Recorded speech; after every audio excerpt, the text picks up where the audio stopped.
তোরা সবসময় মানে পিকনিকে গিয়ে ঝামেলা করিস, এখন কি কি করবি বল। পিকনিকে যাবো ঠিক আছে, ফার্স্টে গার্লফ্রেন্ডের নাম্বারগুলো ব্লক কর।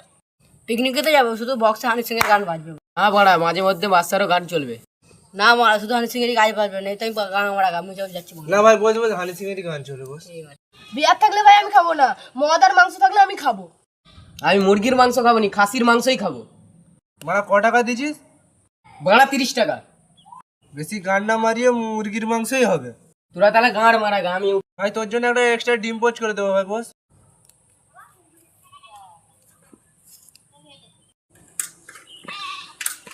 আমি কিন্তু পেট ভরে ভাত খাবো। বেশি গান না মারাস না, মদ আর মাংসই হবে। একটা ইম্পর্টেন্ট কথা, পিকনিকে করতে গেলে আমাদের এই ডিস্টার্বটাই হবে। রাতে রাতে মেয়ে দেখা হবে না ভাই। তোরা তার পিকনিকটা গাড়ে ভরেলে ভাই রান্না বন্ধ করে মেয়ে দেখা হবে ভাই। ஜவுக்கு எல்லாரும் சொல்ல இவனை தொழுவான்